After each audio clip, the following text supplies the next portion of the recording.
आइए आइए आइए। आप लोग के पास तो बुक थी ना? हाँ, आप लोग के पास तो बुक है ना? नहीं है? खरीदे नहीं है क्या अभी? तो आइए, फिर आप आइए, मार खाइए। आइए। अनूप जी के पास तो है। एक एक कंप्यूटर ले लीजिए आप लोग, एक एक कंप्यूटर ले लीजिए। जाइए जाइए जाइए। एक लोग एब्सेंट है? ठीक है, 4 लोग हैं सिस्टम में, बैठिए आप लोग। चलिए। एब्सेंट नहीं सर, आया लेट आए थे इसलिए घर सर। लेट आए थे?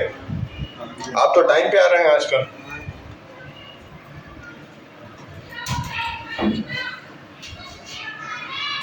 चलिए ठीक है।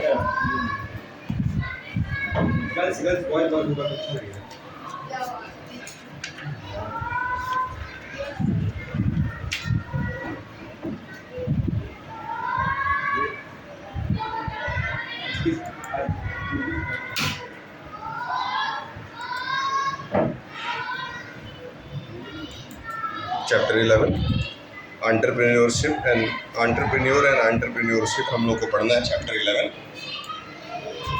आपको एक प्रैक्टिकल बता देते हैं आज के लिए। आप एक नोटिस तैयार कर दें हमको एमएस वर्ड से। एमएस वर्ड से अगर आप मुझे एक नोटिस दे दें, है ना, 5 सितंबर में जैसे पिछली बार हर बच्चे ने टीचर का रोल प्ले किया था, ठीक उसी तरह से इस बार 5 सितंबर को आपको टीचर का रोल प्ले करना होगा। इसमें जो सेलेक्टेड टीचर्स हैं स्कूल के, वो अपने अपने रोल मॉडल्स को चुनेंगे। उसके लिए आपको एक नोटिस फ्रेम करना है कि 5 सितंबर को स्कूल में टीचर्स डे मनाया जाएगा, जिसमें बच्चे जो है वो टीचर्स का रोल प्ले करेंगे और दिन भर बच्चे ही पढ़ाएंगे उस दिन क्लास। तो इसके लिए बच्चों से रिक्वेस्ट है कि वो अपना नाम रजिस्टर करा दें। ठीक है, इसके लिए आप एक नोटिस फ्रेम कर देंगे। तो जिसका सबसे अच्छा नोटिस रहेगा, अंकित जी से बोल करके उसका प्रिंट आउट यहीं से निकाल करके नोटिस बोर्ड पे लग जाएगा। निकलवा दीजिए, हम छुट्टी तक आपका नोटिस लगवा देंगे। क्लास 7 8th वाले बच्चे, 8th वाले बच्चों ने एक बनाया है, उनका नोटिस पे लग गया है। चलिए, चैप्टर है हमारा चैप्टर नंबर 11।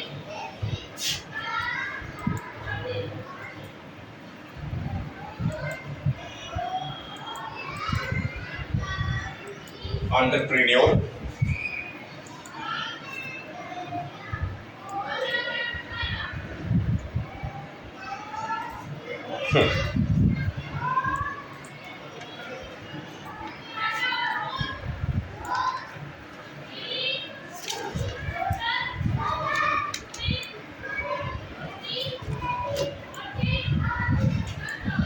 ठीक, entrepreneurship and society.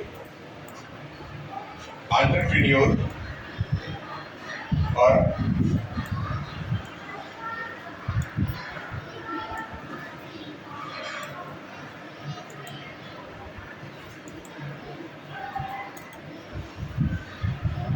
Entrepreneurship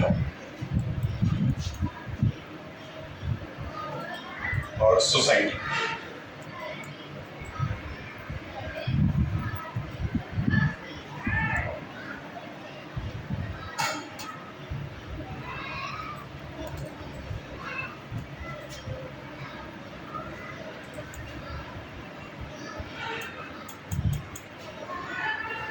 entrepreneurship and society. Entrepreneurship can be describe. आप लोग प्रैक्टिकल के लिए आना चाहते हैं? आइए, हर दीदी के साथ, भैया के साथ 2-2 लोग बैठ जाइए। इन बच्चों की भी थोड़ी हेल्प करा दें। कौन से क्लास के हैं आप लोग? तमीज में रहिए। हर भैया और दीदी लोगों के साथ 2-2 लोग बैठ जाएंगे और भैया लोग जो करा रहे हैं, कर रहे हैं, उनसे सीखने की कोशिश करें।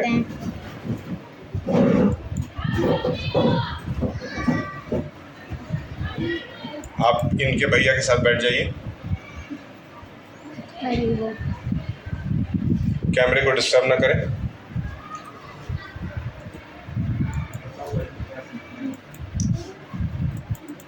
ठीक है, एंटरप्रेन्योरशिप एंड सोसाइटी कैसे, सोसाइटी से ये एंटरप्रेन्योर रिलेटेड है, उसके बारे में हम लोग पढ़ते हैं। कह रहा है कि जब भी हम अपने आसपास सोसाइटी में देखेंगे तो आसपास हमें कई तरह की कंपनीज नज़र आती है, जिसके अंदर एक लोकल रीजन होता है और एक लोकल रीजन में आप लोगों को अलग अलग तरह के बिजनेसेस नज़र आते हैं। जैसे कोई कॉफ़ी शॉप नज़र आ जाएगा, ठीक है, कोई बर्गर बेचने वाला एक कॉर्नर नजर आ जाएगा, कोई एक अच्छे किराने की दुकान नजर आ जाती है। ठीक उसी तरह से आजकल जो है वो इंटरनेट कैफे नजर आ जाता है। इस तरह से जो अलग अलग एंटरप्रेन्योरशिप यानी कि स्टार्टअप जब आप करते हैं, अपना खुद की कोई कंपनी बनाने की कोशिश करते हैं या अपना खुद का कोई बिजनेस स्टार्ट करने की कोशिश करते हैं, तो वो किसके अंदर आ जाता है? एंटरप्रेन्योरशिप के अंदर आ जाता है। ठीक है, अच्छा, जैसे सपोज आप एक कोचिंग खोलते हैं या एक स्कूल चला रहे हैं, तो ये भी सारी चीजें किसके अंदर आती है? स्टार्टअप के अंदर आती है। एंटरप्रेन्योरशिप ये भी कहलाएगा। ठीक, जब भी आप कोई नया आइडिया लेकर के मार्केट के अंदर आते हैं और उस नए आइडिया से कोई नया प्रोडक्ट बनाते हैं, वो भी आपका किसके अंदर आता है? एंटरप्रेन्योरशिप। जैसे पहले मान लेते हैं साफ सफाई होती थी तो हम लोग झाड़ू पोछा करते थे, है ना। लेकिन उसके बाद एक मशीन आया जिसको हम लोग वैक्यूम क्लीनर कहते हैं, तो वैक्यूम क्लीनर से और ज़्यादा अच्छे तरीके से साफ सफाई होने लगा। सही है।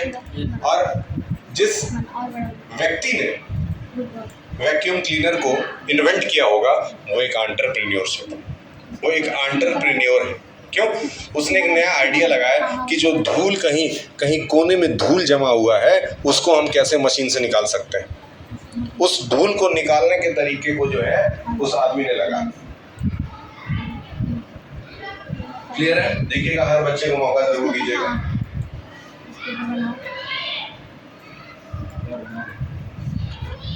ये तुमको बोल रहे हैं, ज्यादा दिमाग मत लगाओ, इसको भी उधर बैठा लो, ये गिरा देगी।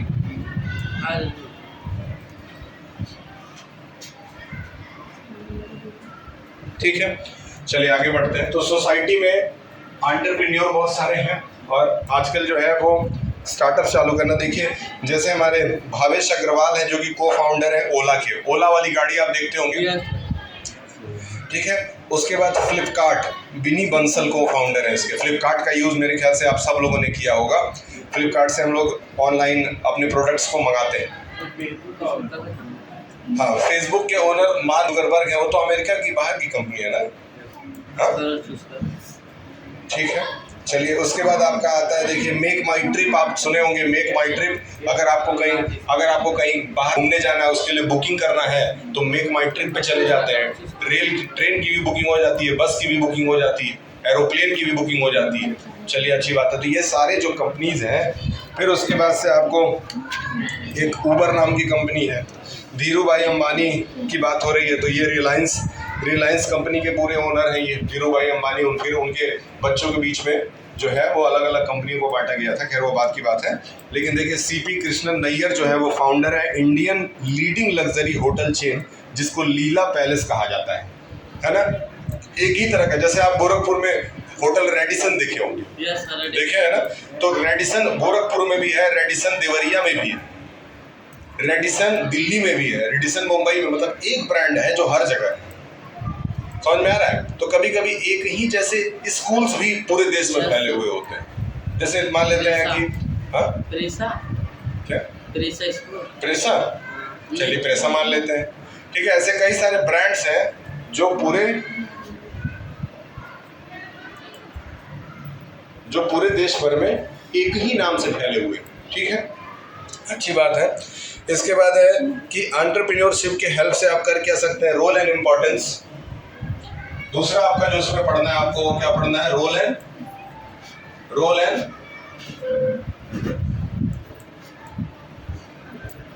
आपने पढ़ना है role and importance.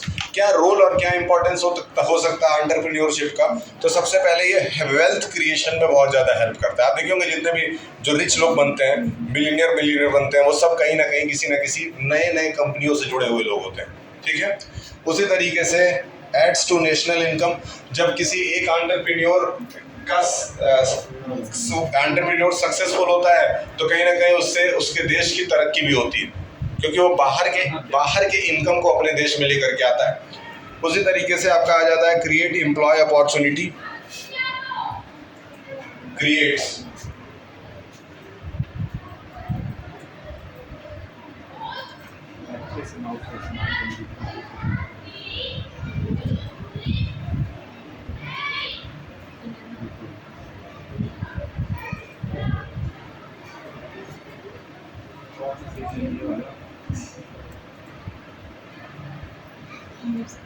Creates employment opportunity, रोजगार मिलता है।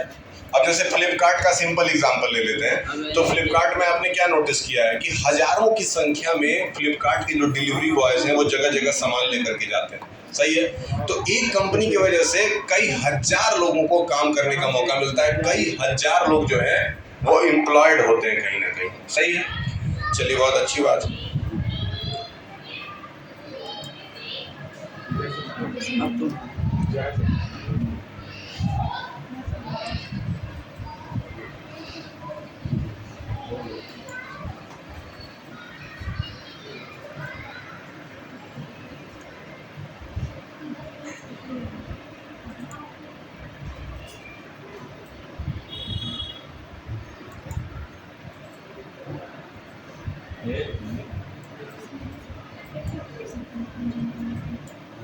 Improves the standards of living. ये अगला इसमें आ जाता है इम्प्रूव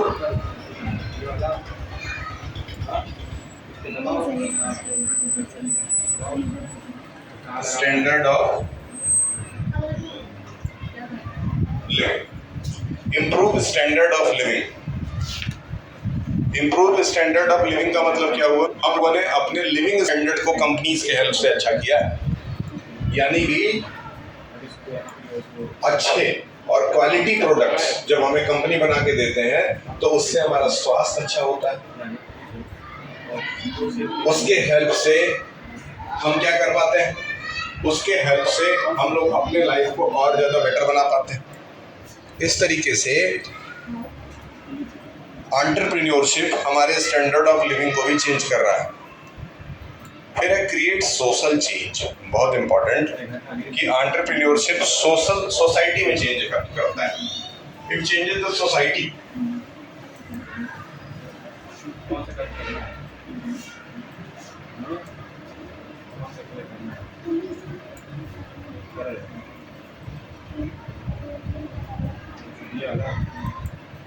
सोशल चेंजेस क्या करता है ये?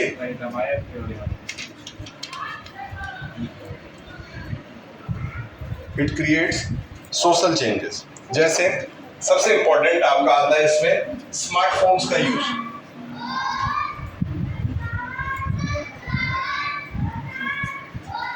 इसमें आता है स्मार्टफोन्स का यूज। स्मार्टफोन के यूज में क्या है? स्मार्टफोन के थ्रू, इंटरनेट के थ्रू आप पूरी दुनिया से तो कनेक्ट होते ही, अपने फैमिली से कनेक्ट होते हैं, अपने सोसाइटी से कनेक्ट होते हैं। साथ ही साथ आप जिस काम को कर रहे हैं उस काम को भी आप इजीली कर पाते हैं अगर आपके पास स्मार्टफोन हो, क्योंकि उसके मोबाइल के थ्रू आपको आपके काम का भी बहुत सारा आइडिया मिल जाता है कि इसी काम को नए तरीके, जस्ट लाइक कि हमको कुकिंग सीखना है, खाना बनाना सीखना है, तो हम आराम से सीख सकते हैं। वैसे ही अगर हम पेंट कर रहे हैं, कंप्यूटर पे पेंट कर रहे हैं, हमें नहीं आ रहा है कोई स्टेप, सीख सकते हैं। कुछ भी ऐसा नहीं है, अगर हमको हेल्थ को सही रखना है सीख सकते हैं। अगर हमें वेल्थ क्रिएट करना सीखना है, पैसा कमाना सीखना है, तो वहाँ से बहुत सारे ऐसे अपॉर्चुनिटीज़ हैं जो आपको ऑनलाइन मिल जाएंगे। हर चीज़ में कहीं ना कहीं ऑनलाइन आपके लाइफ को बेटर करता है।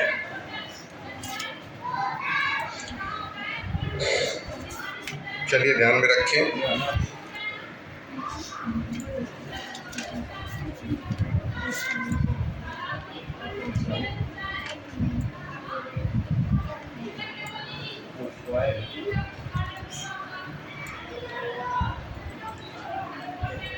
ठीक है,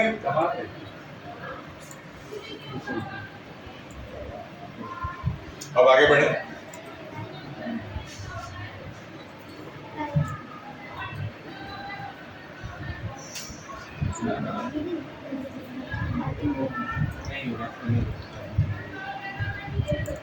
What is the relation between entrepreneur and society? An entrepreneur needs a society to establish a business.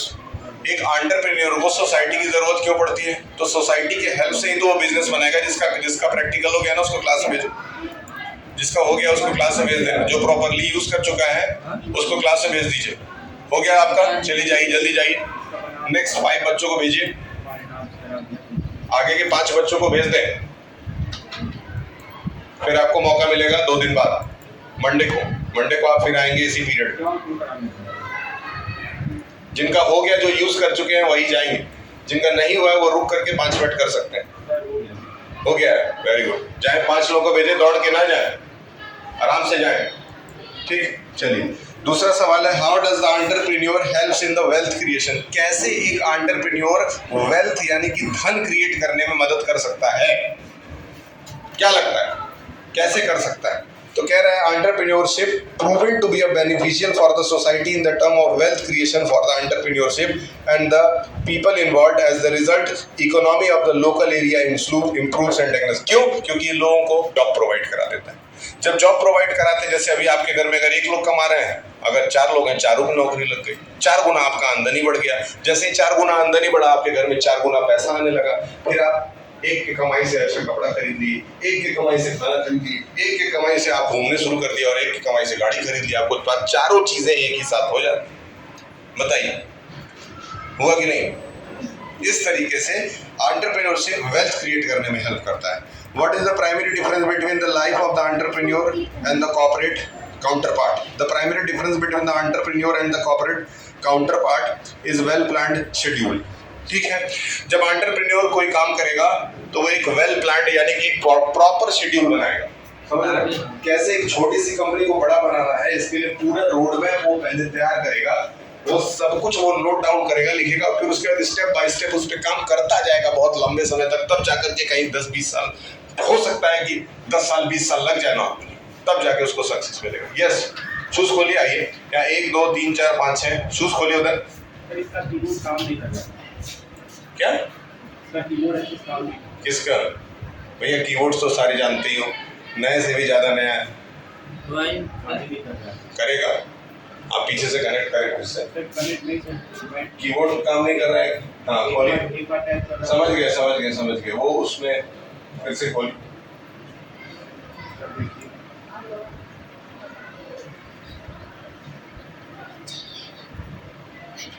खोलिए, आपका काम कर रहा है ठीक से। सही। इनका हर एक चीज आज अच्छा काम कर रहा है।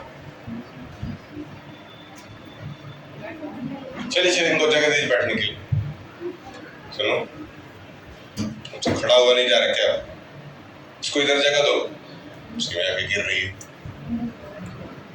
उधर बैठ जाओ, दीदी के पास बैठ जाओ। क्या करूं बताओ?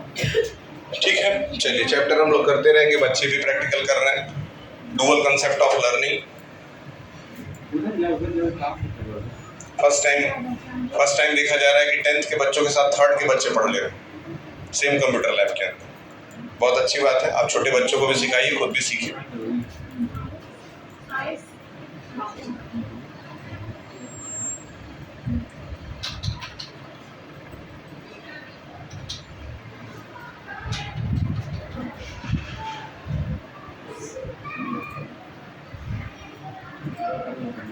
चलिए फिर उसके बाद है what does an entrepreneur do? An entrepreneur starts a business.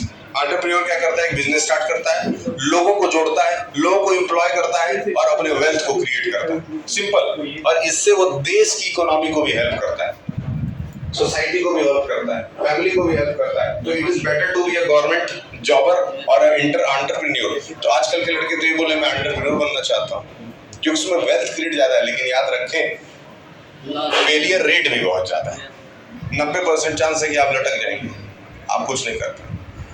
10% ही लोग सक्सेसफुल होते हैं। जैसे मान लेते हैं एक सिंपल एंटरप्रेन्योर स्किल की बात करते हैं तो रेस्टोरेंट का एग्जांपल ले लीजिए। जितने भी गोरखपुर में रेस्टोरेंट खुलते हैं उसमें से 90% बंद हो जाते हैं। क्यों? वर्कर धोखा दे देते हैं, वर्कर टाइम से आता है। ज्यादा हो गए सर। हाँ, रेस्टोरेंट भी ज्यादा, रेस्टोरेंट तो ज्यादा हो ही गए हैं, लेकिन जितने खुलते हैं उसमें से 90% बंद भी हो जाते हैं। बस जिनके पास बहुत ज्यादा पैसा है वही सक्सेसफुल हो पाते हैं।